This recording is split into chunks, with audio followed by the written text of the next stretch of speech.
This episode is brought to you by Nordstrom. Summer's almost out and fall's calling. Luckily, Nordstrom has everything you need for the season ahead, all under $100. Discover new arrivals from your favorite brands like Mango, Princess Polly, Wave, Free People, BDG, and more. Whether you're planning a last-minute getaway, heading back to class, or refreshing your office looks, you'll find the latest trends and beauty must-haves without breaking your budget. It's easy, too, with free shipping, free returns, and in-store order pickup. Shop today, in stores, and at Nordstrom.com. This episode is brought to you by Espolón Tequila. Slow, sticky, snoozy. They call these the dog days of summer. But Espolón? They don't do boring. Welcome to the Marg Days. Espolón Tequila. 100% blue Weber agave, born to shake up your summer. Just add lime, agave, and a little attitude. Visit EspolónTequila.com. Espolón Tequila, 40% alcohol, volume 80 proof. Copyright 2025 Campari America, New York, New York. Drink responsibly. It's the 77 WABC News Hour. Talking the news with Noam Laden. All the news you need to know with Joe Nolan, traffic, Justin Ellick, sports. And now, Talking the news with Noam on 77 WABC. Yes, that's me. Good morning. It is Wednesday, August 6th. Your forecast from the 77 WABC Weather Center. Cloudy day on the way. Smoke from the Canadian wildfires could reduce visibility. The high 81. Tonight and overnight cloudy, low 71. And then Thursday, sun and clouds, high 82. If you are walking out the door with us right now, 69 and cloudy in Rye up in Westchester County. It's 68 and cloudy in Nutley over in New Jersey. And it's 67 and cloudy right outside our Midtown studios. The top 5 at 5. The ground shakes, rattles, and rolls in New Jersey again. There's been another Legionnaires death in Harlem. A carriage horse collapses and dies in Midtown. What happened to a woman found dead on a boat in Montauk? Brooklynites sample an odd new flavor of ice cream. All right, let's get into it at 5:01. It was about, 1 o'clock yesterday. Another small earthquake felt by a large number of people in New Jersey across the city Tuesday afternoon. The United States Geological Survey reported it was just a 2.7 that was centered near Hillsdale around what was exactly about noon, I guess. And people were saying, yeah, I felt it. I'm sitting in the kitchen at the counter, and it just went up and down, and a noise, like grinding noise.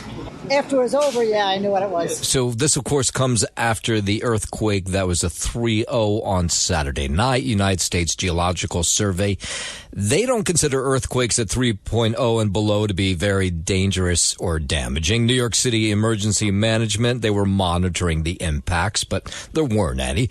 The event, though, was felt in suburbs like Hasbrook Heights, where the last earthquake was centered. It was a little scary. Yeah. Heard some loud noises and then figured it was another earthquake because we've been having them a lot recently.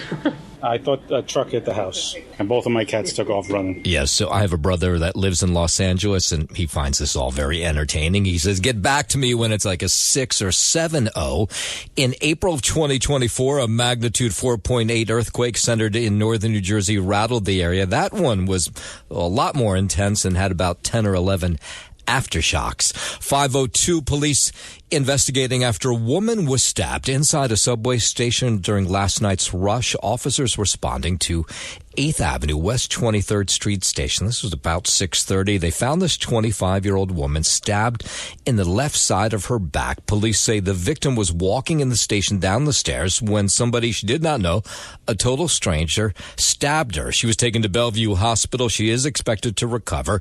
The man who stabbed her, he was last seen running from the station in a white shirt and blue pants. 3 people have died now. Nearly 70 people sick from this Legionnaires disease outbreak, this cluster, I should probably call it, in Harlem that began last week. New York City Health Department providing an update in their investigation into the community cluster of Legionnaires in central Harlem.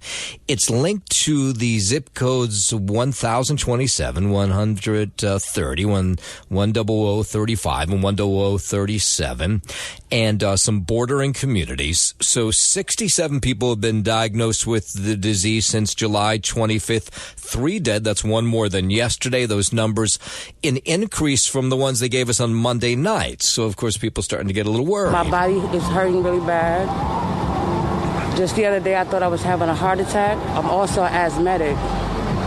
So I'm scared because I don't know what's going on with my body. Well, you should be checked out due to the nature of how this cluster of Legionnaires' disease is affecting specific buildings. It's been hard to follow. The remediation required by the Department of Health has been completed for 11 cooling towers with initial positive screening results showing the presence of Legionella, a type of bacteria that causes Legionnaire's disease. So again, this goes back to the 25th, but people are still getting sick. We are particularly concerned because we're still kind of early in detecting cases, and we would expect, of course, because there's a delay between exposure and symptoms, that there may be more people who become ill over the coming days. So the people who are getting sick, some of them anyway, are saying, wait a minute, are you not doing a good job of cleaning these cooling towers? And now I'm getting sick and maybe my life is in danger. So some of them are lawyering up. Unfortunately, the phones have been ringing off the hook here today. I think a lot of people have been hurt in this outbreak. So our clients in this outbreak have been hospitalized. So this has been a very serious, very difficult ordeal for them. They are fortunately out of the hospital now, but are still recovering. Yeah, so symptoms of Legionnaire's disease typically appear between 2 to 10 days after exposure to the bacteria. And it kind of feels like the flu, probably, because you get a headache, muscle ache, shortness of breath, cough, fever, all stuff you get during flu season. But now they're saying if you live in this cluster in Harlem and you have those symptoms, you 100% absolutely should be checked out by a doctor, because if it is Legionnaire's, they can give you an antibiotic that works apparently famously. We're just getting this in the last couple of minutes, and now we're getting more details. It was a story we were following overnight. 2 teenagers were found stabbed multiple times last night in a park in the Norwood section of the Bronx. Police say they were called to the Williamsbridge Oval Playground for a report of an attack, and they found a 17-year-old with stab wounds to his stomach and shoulder, a 14-year-old with multiple wounds throughout his body. Both teens rushed to the hospital, and we just found out the 14-year-old has died from his injuries. The 17-year-old was reported to be in stable condition.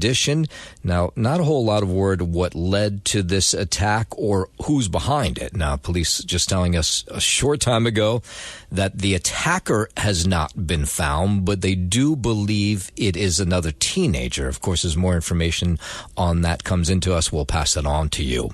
Did you see the smoky skies yesterday? They'll be back today. It's from those hundreds of wildfires in Canada that continued to burn out of control. And it's not just us that's getting the smoky skies. They're getting it in the Midwest, in the Northeast. Correspondent Sam Brock has more. The reality is the AQI, the air quality index in New York, is around 110 here and many other parts of the state.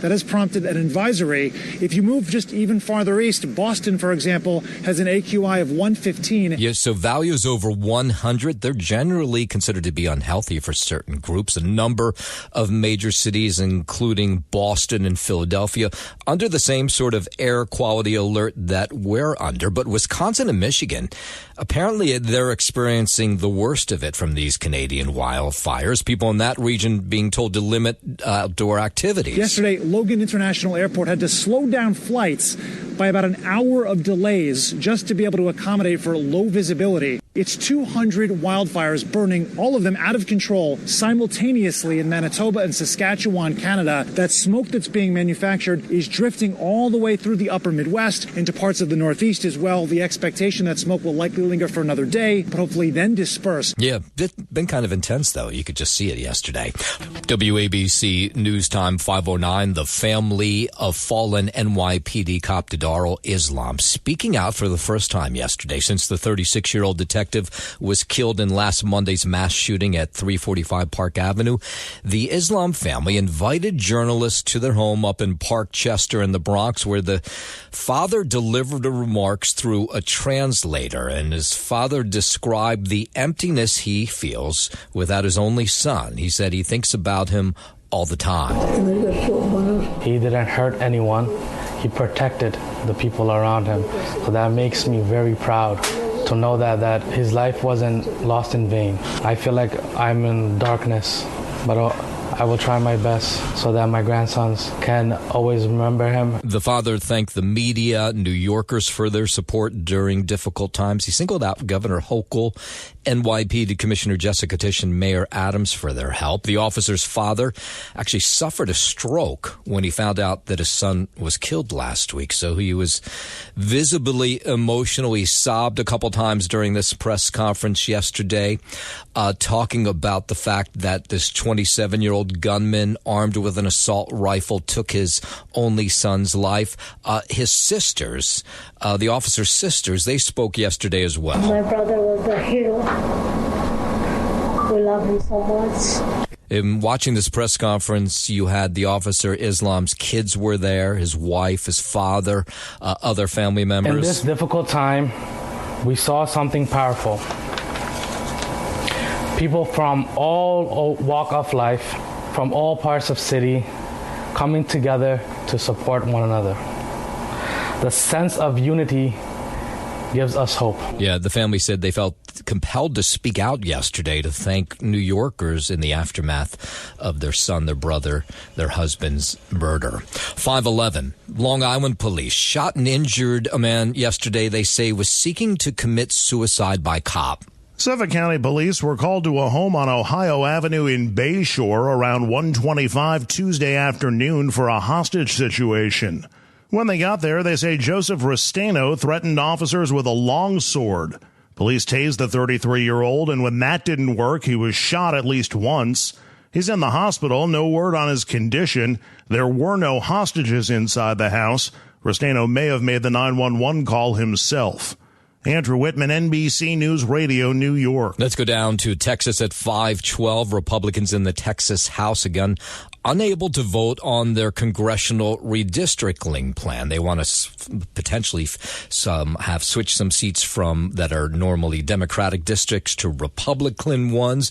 The chair of the DNC, Kent Martin, says it's clear what's happening in Texas. What Republicans are trying to do in Texas is a model for other red states to lie, cheat, and steal their way to victory. So for the second day in a row, the House reconvened but failed to reach a quorum after more than 50 Democrats fled the state. The Texas House Speaker signed civil arrest warrants for the absent Democrats, but legal experts say they're probably not enforceable outside state lines. It's being led by State Representative Mitch Little. The House Committee on General Investigating, by statute or rule, has the authority to convene regardless of whether our body has a quorum. The Republican House Speaker in Texas, who's been charged with tracking down the rogue Democrats, says we need to find them. The House Committee on General Investigating has within its jurisdiction the ability to investigate members on matters of public corruption. And of course, now you have other states who are saying if Texas is going to change these district lines to turn things from blue to red, then we'll do the opposite. We'll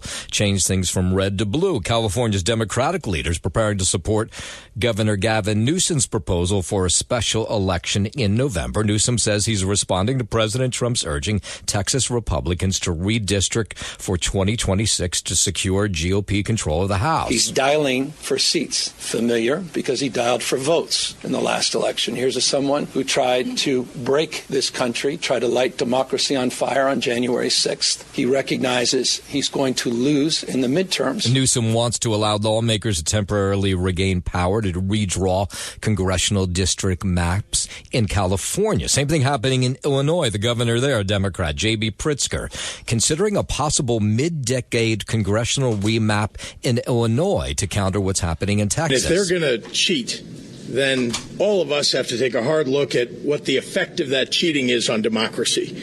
And that means we've all got to stand up and do the right thing. All right, so the question is, what's going to happen in Texas? And the answer I can give you is, I have no idea. Democratic Texas lawmakers have been in Illinois, here in New York, out in California since Sunday to prevent Texas Republicans from voting to redraw a map that would give them 5 more seats ahead of the 2026 midterms. How this all plays out, we'll all have to watch and see together. 5:15. Let's head over to the 77 WABC Sports Desk. Good morning, Justin Ella. Good morning to you, Noam Laden. We will start here on the diamond out in Texas. The Yankees fell 2-0 to the Rangers, dropping the middle game of a 3-game series with Texas and their 5th straight overall, spoiling Aaron Judge's return to the lineup. He was 0 for 3 with 2 strikeouts as the DH after being activated from the 10-day IL. The All-Star slugger has a tendon strain in his right elbow, and the Yankees plan to start a throwing program today to see how soon Judge can return to the outfield. The Yankees have lost 5 in a row, one shy of their season worst in 19 of their last 24 road games. Giancarlo Stanton is temporarily displaced as the DH, with Judge unable to play the outfield. He came on as a pinch hitter, and the potential tying run in the 9th was grounded into a double play. Devin Williams was responsible for the 2 earned runs in the 8th, thanks to a 2 RBI bloop single from Texas's Rowdy Tellez. Williams has allowed a run in 4 consecutive appearances for the first time in his 7-year career. The right-hander has allowed 26 earned runs this season, matching his combined total from 2022 to 2024. Up next for the Yankees, now 3.5 games back of the Red Sox for second place in the AL East, and only a half game up on Texas for the AL's 3rd and final wild card spot. Carlos Rodon gets to start in this afternoon series finale out in Texas, with the Yankees trying to avoid a second straight series sweep. If they lose this afternoon's game, they're out of playoff contention for the time being. First pitch from Arlington is scheduled for 2:35 p.m. in Queens. The Mets went down 3-2 to Cleveland, dropping the first 2 games of a 3-game set in 7 of their last 8 overall. Pete Alonso had a sac fly in the first for the Mets, who fell 2.5 games behind first-place Philly in the NL East. Alonso remained at 251 career homers, or one shy of Darryl Strawberry's franchise record.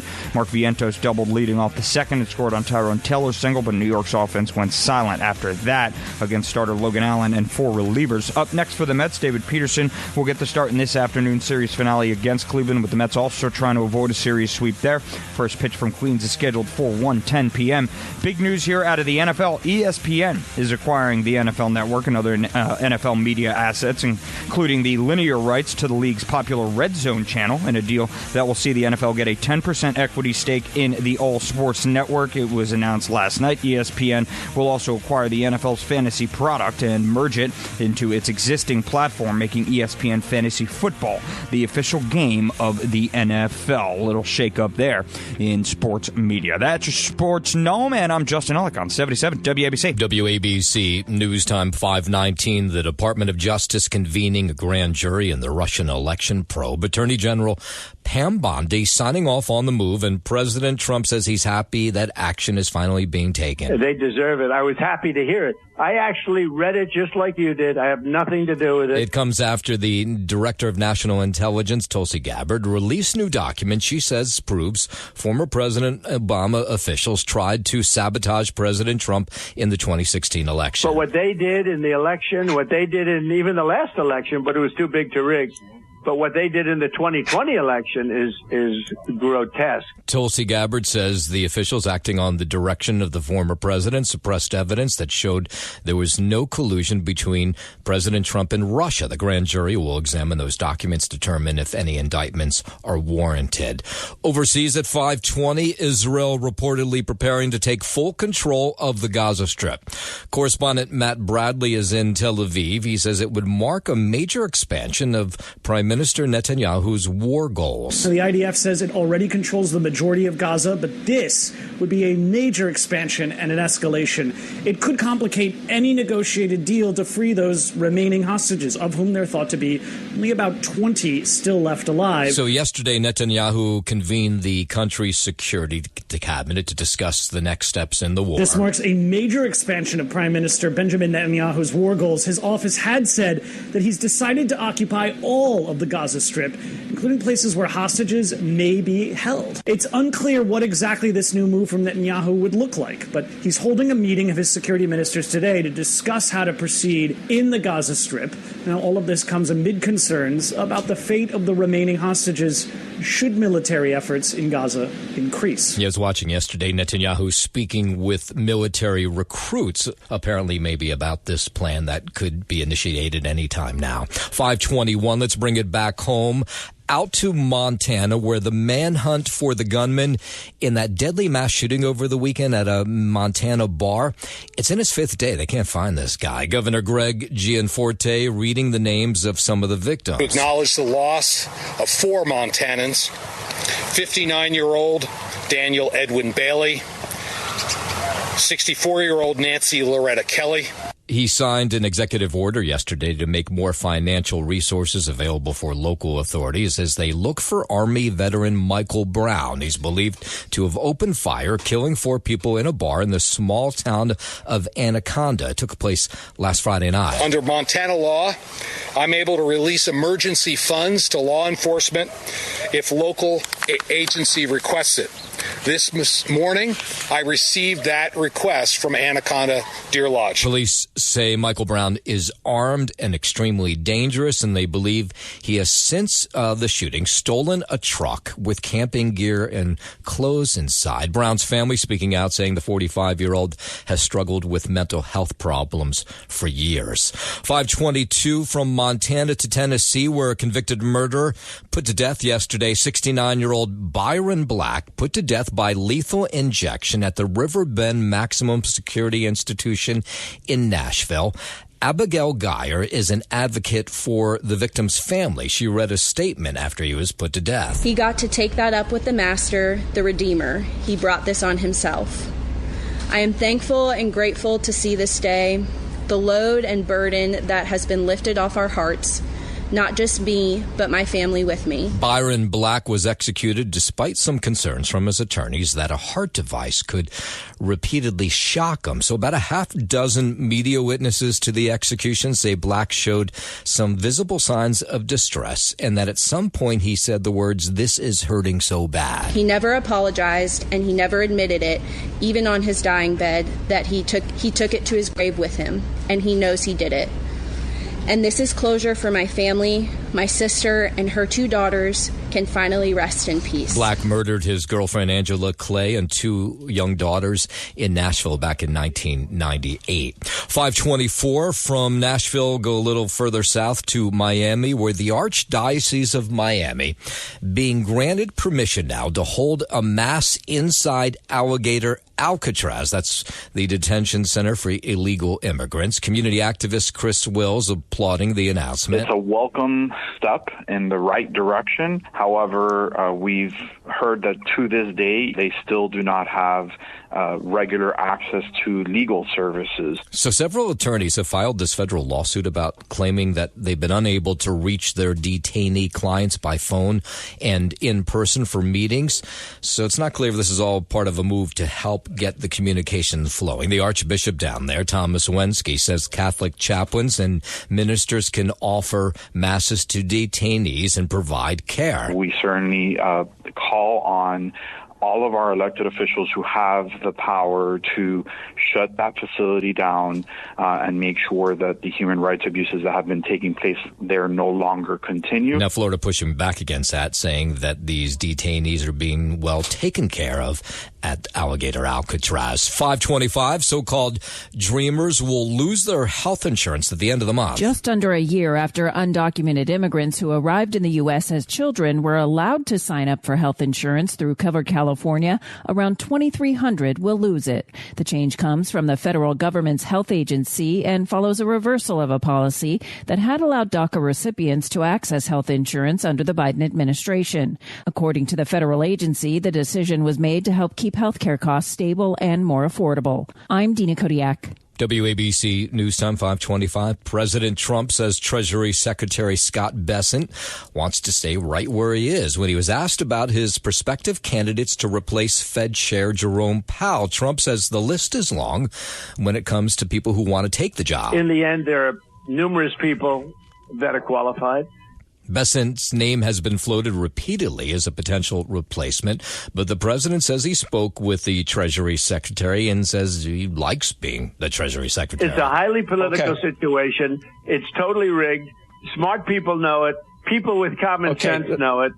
President Trump has been pressuring Jerome Powell to step down from the role of chair for not cutting interest rates, but he has indicated he will not fire Powell, which I don't think he has the power to do, by the way, before the end of his term in May of 2026. Michigan Governor Gretchen Whitmer met with President Trump and other administration officials at the White House yesterday. According to Whitmer's office, the governor made a visit to the nation's capital to raise concerns about the effects the president's tariff policy is having on her state.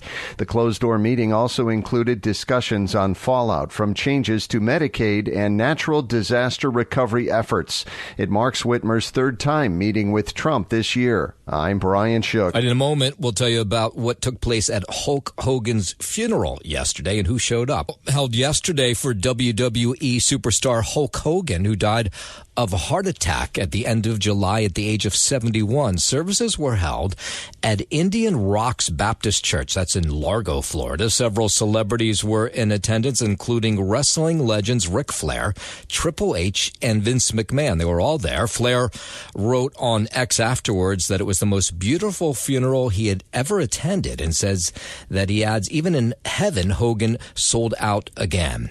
Nominations for this year's MTV Music Video Awards are out.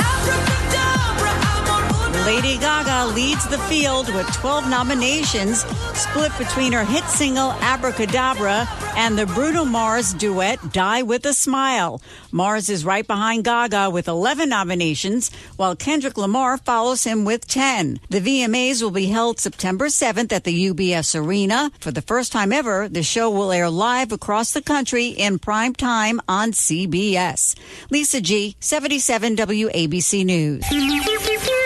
It's the 77 WABC News Hour. Talking the news with Noam Laden. All the news you need to know with Joe Nolan, traffic, Justin Ellick, sports. And now, Talking the news with Noam on 77 WABC. Yes, that's me. Good morning. It is Wednesday, August 6th. Your forecast from the 77 WABC Weather Center. Cloudy day on the way.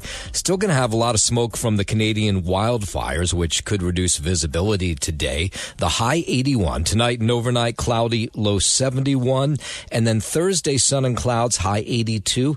If you're walking out the door with us right now, so happy you are. 69 cloudy in Rye up in Westchester County. 68 and cloudy in Nutley over in New Jersey. And it's 67 and cloudy right outside our Midtown studios. WABC News Time 538. A carriage horse collapsing, dying in Hell's Kitchen yesterday afternoon. This was about 2:30 at 51st and 11th Avenue, right in the middle of Hell's Kitchen. Video from the scene shows the horse on the ground as workers drag the dead animal onto a trail where the horse, the carriage, the driver, they all fell onto the street. We're being told a necropsy will be performed.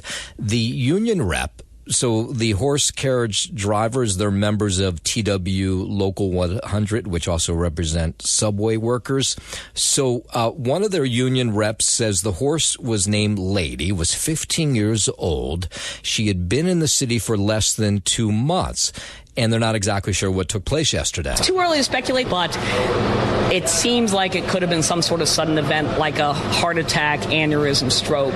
Christina Hansen there says that Lady had a complete physical in June when she started in New York City, had no abnormalities that were detected. So far, there's no criminality suspected. At least that's what the NYPD is telling us. The incident comes amid, of course, this ongoing citywide debate for years about the use of horse carriages. It was just last month that a carriage horse handler, Ian McKeever, was found not guilty in an animal abuse trial after his carriage horse rider collapsed in Hell's Kitchen back in 2022.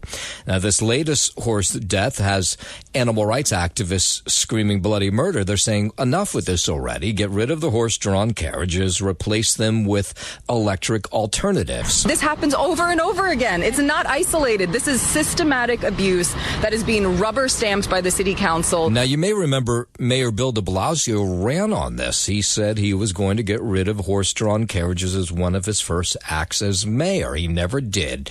Now, Curtis Sliwa, the Republican nominee for mayor, said the same thing. He says if he's he's elected mayor in November, one of the first things he'll do is get these horse-drawn carriages off the streets and bring in these electric alternatives that'll keep the riders still in business. And he says other cities across the world have done this successfully, so why can't New York? Meanwhile, here's some more from animal rights activists. There is no protection for these horses. That's why Ryder, an elderly horse with cancer, was worked to death. Lady, a 15-year-old horse, dropped dead on the street. Sick, suffering horses are allowed to be worked to death. The Carriage Drivers Union says horses are required to pass an annual vet check and follow strict temperature guidelines. I mean, it wasn't incredibly hot yesterday, but critics say the enforcement is usually pretty weak and outdated. 541 out to Long Island. The police shooting there yesterday afternoon appears to be an attempted suicide by cop. The man, identified as 33-year-old Joseph Restaino, called 911. This was about 1:30 yesterday. Said he was holding a person hostage in his home in Bayshore and that he wanted to die. When officers arrived, they say Restaino threatened them by displaying a long sword. He refused to drop the weapon. They first used a taser on him, and then the officers made additional commands for him to drop the sword. They say the taser was not effective, and at least one officer shot Restaino. 33-year-old was taken to South Shore University Hospital to treat his injuries. We could not get an update on his condition. He claimed he had hostages to the 911 caller, to 911 operator, as a 911 caller.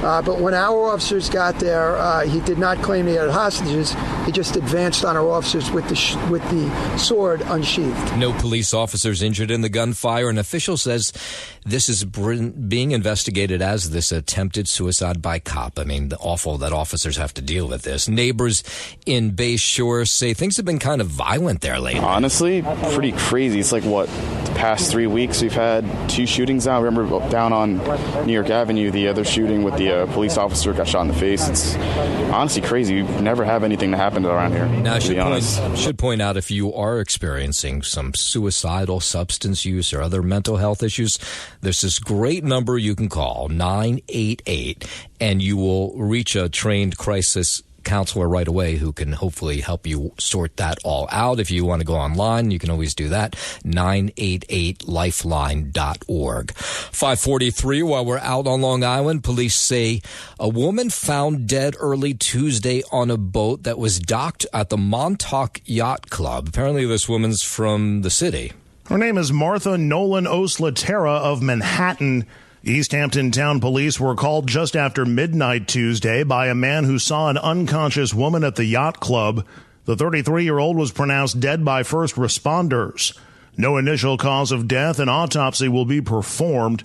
Anyone with information is asked to call homicide detectives. Andrew Whitman, NBC News Radio, New York. From Long Island, let's go to the Hudson Valley, where a daycare business being ordered to shut down yesterday due to overcrowding and deplorable conditions. The Rockland County Code inspectors got a complaint. They investigated the Spring Valley facility on Tuesday, and they say they had no choice but to shut it down. There's no bedroom, not even bathrooms, like half bathrooms if such, and they were in disrepair.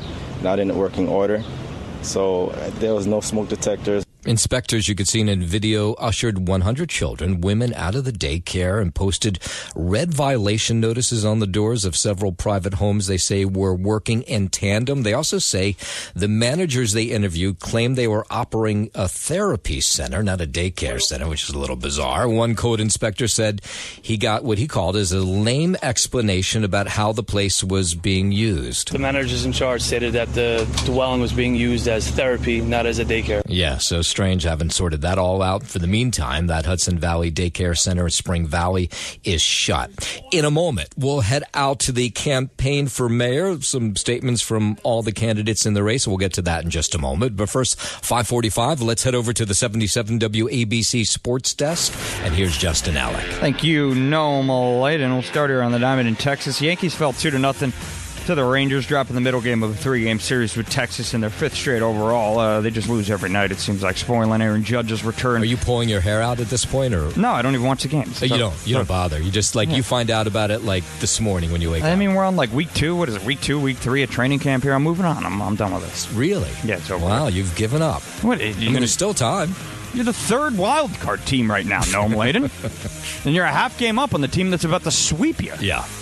I mean, my God. It's not looking good. No, it's not. So Judge comes back. He goes 0 for 3 with 2 strikeouts as the DH. He's obviously got that tendon strain in his right elbow. He's planning to start a throwing program today.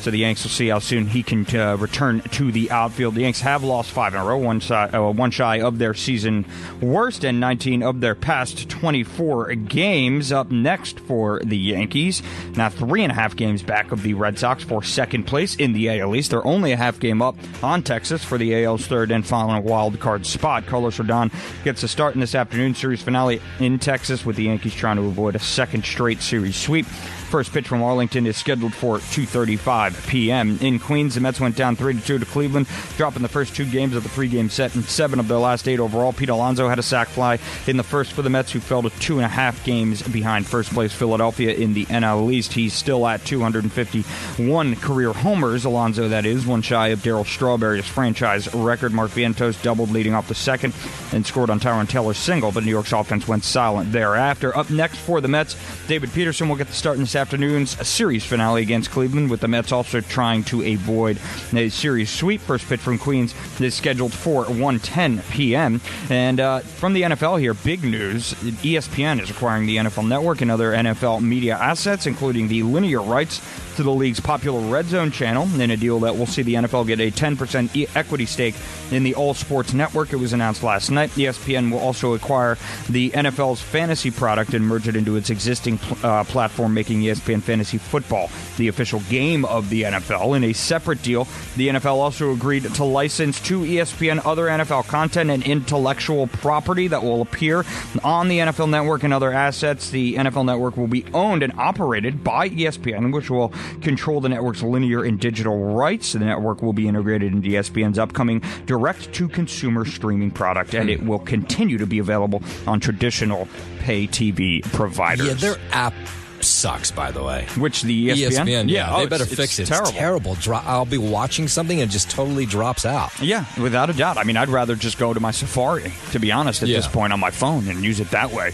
than try to use the app. But we'll see how this tie-in with ESPN and the NFL Network shakes out. Contractually, I guess it makes some sense heading into football season here. We shall see. That's your Sports Know, man. I'm Justin Ellick on 77 WABC. WABC News Time 5:50. Every event in the city now becomes political, including National Night Out, which was last night, which is supposed to foster relationships between the community and the police. They always do it the first Tuesday, I guess. And is this the first Tuesday in August? Yeah, the first Tuesday in August. And so Zoran Mamdani, who by every poll is leading in the race for mayor, he showed up at an event, at a National Night Out event at Grand Army Plaza. And he's, of course, trying to prove that he's not hostile to law enforcement, because it was just 5 years ago that Mamdani called the NYPD racist and anti-queer and a major threat to public safety. But now he says he's changed his ways and he's softened and he no longer calls for defunding the police. I am looking forward to working with the rank and file of our police department, with union leadership that represents those same police officers. And I've been clear throughout the entirety of the campaign that I am not running to defund the police. Meanwhile, Mayor Adams, he was at, of course, he's a former cop. He was at a National Night Out event with the 73rd Precinct, which is in Brownsville, Brooklyn. I fought for you as a law enforcement officer. I did it as state senator. I did it as the borough president. And I'm going to do it as the mayor of the city of New York. And then you had Governor Cuomo yesterday says he wants to pour $250 million into the police department and add 5,000 officers to its ranks. Now, New Yorkers say, is there money to do that kind of thing? I'm not sure he's going to do it. I'm just not sure he's going to do it. He doesn't have a great track record, but I'm glad he said that. I think he's been around for so long that everything he says is falling on deaf ears. Well, Cuomo's a crook himself, so no matter what he says, he'll never get my vote. And Republican nominee for mayor Curtis Sliwa says that the governor's plan doesn't hold water. But remember, in the summer of 2020, it was the same governor who said unless police departments reform from Buffalo to Brooklyn, I am going to defund those police departments. Now, earlier in the day, Mayor Adams picking up the endorsement of nearly 100 faith leaders in his bid for re-election. He stood on the steps of City Hall, surrounded by preachers, ministers, rabbis, imams. Each one of you at one given time have prayed for me during the most difficult moment of my life. Look at these 3 years and 7 months. You don't survive this without faith. Yeah, Mayor Adams referring there at least to his indictment on bribery and fraud charges that were dismissed by President Trump's Department of Justice. 5:52 out to New Jersey. A family in Lodi, New Jersey, shaken up after police say a homeowner fatally shot a man trying to break into their house Sunday night, a man who was later revealed to be one of their tenants.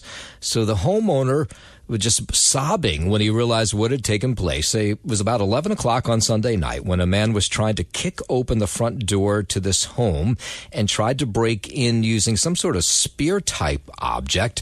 Lodi police say it was 33-year-old Amir Ali, who was a tenant of a basement apartment. Maybe he forgotten his key. It's not really clear.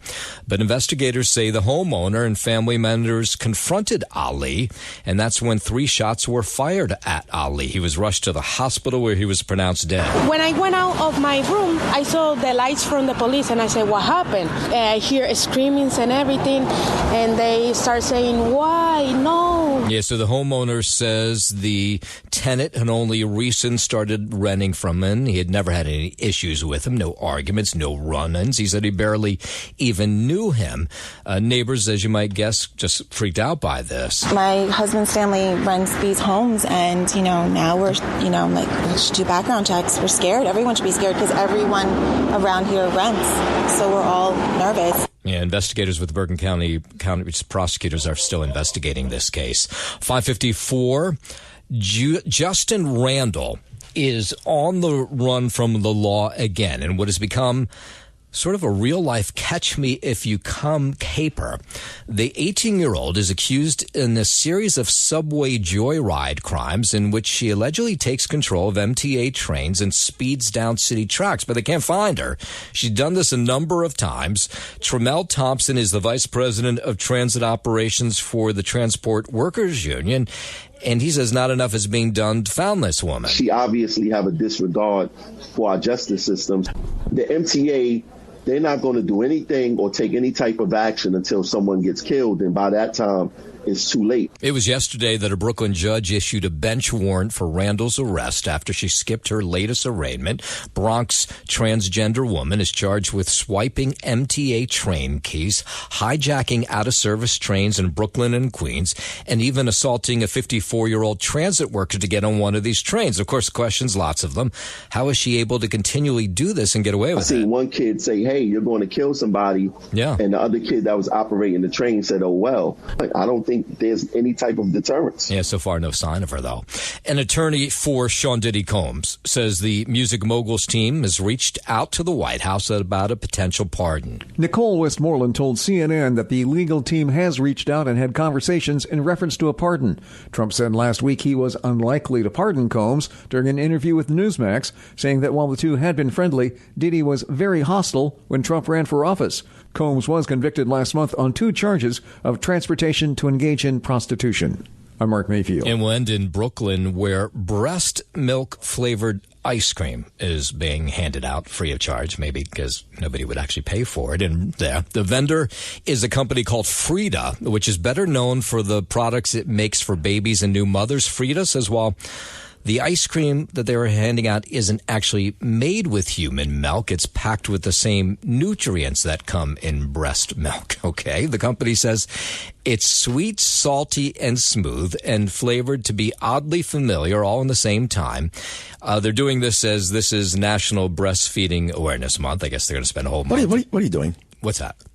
This is not a real story. Of course it is. Salty breast milk? Well, yes, you caught it. The end of the story. That is right. It is breast milk flavored ice cream from a company called Frida. They were handing out free samples yesterday. Yeah. Okay. Do you want me to get you some? No, I mean, one time I'm not going to lie to you, I did actually look into buying, what was it, Gwyneth Paltrow? Who's the one who sells candles that smell like vagina? Yeah, that was Gwyneth Paltrow. Well, I bought a couple of those, and what smells better than candles? Go I'm home not to going to lie to you. This is the biggest story of the morning. Well, no, I ended with the story. I mean, if it was the biggest story of the morning, I would have started at 5 o'clock with it. But now it's 5:57. Well, then you made a major mistake. I should have started with this. Of course. I buried the lead. Is that what you're telling me?